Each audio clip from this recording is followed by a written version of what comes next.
Hello friends, कैसे हैं आप सब। मैं आपका अपना मित्र एडवोकेट एस मिश्रा लीगल दर्पण चैनल में स्वागत करता हूं। फ्रेंड्स, आज मैं बात करने वाला हूं स्त्री धन के बारे में कि स्त्री धन क्या होता है, क्योंकि स्त्री धन के कंसेप्ट को समझना बहुत ही ज़रूरी होता है। जब हिंदू मैरिज एक्ट के अंतर्गत कोई भी लड़की किसी भी केस को फाइल करते हैं तो उसमें स्त्री धन की जहाँ पे बात आती है कि स्त्री धन उनको ये सामान मिला था, ये सामान लेना चाहिए, तो फिर वहाँ पे कन्फ्यूज़न पैदा हो जाती है, क्योंकि उनको डिफ्रेंशिएट नहीं पता चलता है कि स्त्री धन की कैटेगरी में कौन कौन से सामान आते हैं, कौन से सामान नहीं आते हैं। वो गिफ्ट जो देते हैं उसको भी स्त्री धन समझ लेते हैं, दहेज जो मिलता है उसको भी स्त्री धन समझ लेते हैं। तो मैं तीनों को डिफ्रेंशिएट करके आपको बताऊंगा कि गिफ्ट, स्त्री धन या फिर दहेज, इन तीनों में क्या अंतर होता है। एक लड़की को उसके शादी के समय पीहर पक्ष से यानी उनके मायके के पक्ष से या उनके ससुराल वालों के द्वारा जो भी सामान उनके यूज़ के लिए दिया जाता है वो सारे सामान स्त्री धन कहलाते हैं। अब लड़का को यदि उनके ससुराल से यानी लड़की वालों के द्वारा कोई सामान, ऐसा सामान दिया जाता है जो कि लड़की के पर्सनल यूज के लिए नहीं है, वो दोनों के लिए उपयोग में आता है, तो उसे फिर स्त्री धन नहीं कहेंगे। मान लीजिए उनके ससुराल पक्ष से यदि कोई फ्रिज मिला, टेलीविज़न मिला, अब उनका भी लिस्ट, वो स्त्री धन का जब लिस्ट देते हैं ना तो उनका भी लिस्ट तैयार करके दे देते हैं।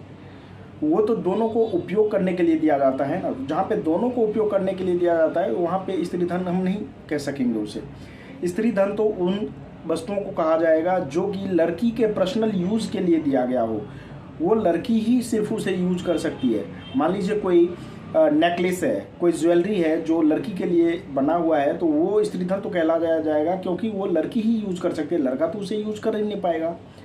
तो जहाँ पे दोनों की यूज़ की बात आती है तो वहाँ पे उसको स्त्री धन की कैटेगरी में नहीं लाते हैं।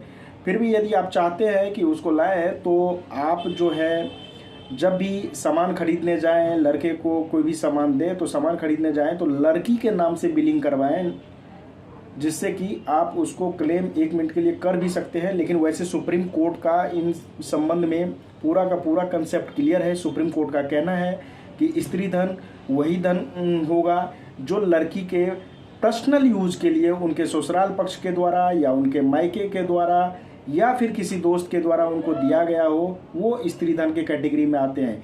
कई बार ऐसा देखा जाता है कि लड़की के ससुराल पक्ष के द्वारा जो सामान दिया जाता है, तो जब वो लड़की स्त्री धन की बात करती है तो उस समय में उनके ससुराल पक्ष के द्वारा भी लिस्ट दे दिया जाता है कि मैंने ये सामान दिया था, ये सामान मुझे वापस चाहिए। नहीं, यदि आप लड़की के पर्सनल यूज़ के लिए कोई ज्वेलरी दी है, कोई ऐसा सामान दिए हैं जो लड़की पर्सनल यूज़ कर सकती है, तो वो स्त्री धन के कैटेगरी में आती है। उस पर उनके ससुराल वालों का ऐसा कोई हक नहीं बनता है। सुप्रीम कोर्ट का इसमें पूरा क्लियर कंसेप्ट है। तो स्त्री धन का यदि मोटे शब्दों में समझा जाए तो स्त्री धन वो धन होते हैं जो लड़की पर्सनल यूज के लिए लड़की के मायके वाले के द्वारा या ससुराल पक्ष के द्वारा या किसी दोस्तों के द्वारा दिया गया हो, वो सारे धन स्त्री धन कहलाते हैं। जो दोनों के यूज के लिए दिया गया हो वो स्त्री धन नहीं होता है। लड़के के ससुराल पक्ष के द्वारा यदि कोई सामान दिया गया है जो दोनों यूज करता है तो वो स्त्री धन के अंतर्गत में नहीं आते हैं।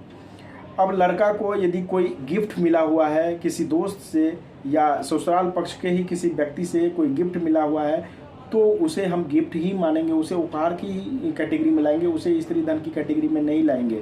इसी प्रकार से लड़की को भी यदि मिला है तो उसको गिफ्ट ही माना जाएगा।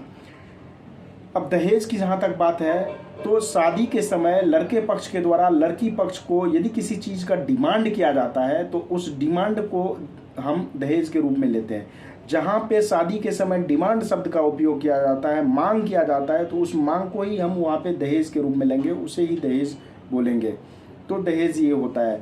अब बात, एक प्रश्न उठता है कि यदि लड़की का कोई स्त्री धन है वो ससुराल पक्षों के द्वारा रख लिया गया है, वो वापस नहीं कर रहे हैं, तो ये अपराध की श्रेणी में आता है और इंडियन पेनल कोड की धारा 406 के अंतर्गत ये अपराध की श्रेणी में रखा जाता है, अपराध की श्रेणी में आता है और इसके लिए सजा भी हो सकती है, जुर्माना भी हो सकता है, दोनों हो सकता है। इसीलिए किसी भी लड़की का स्त्री धन जो है जब आपस में डिस्प्यूट होता है और सेपरेशन की बात आती है तो वहाँ पे स्त्री धन उसका लौटा देना चाहिए, स्त्री धन नहीं रखना चाहिए।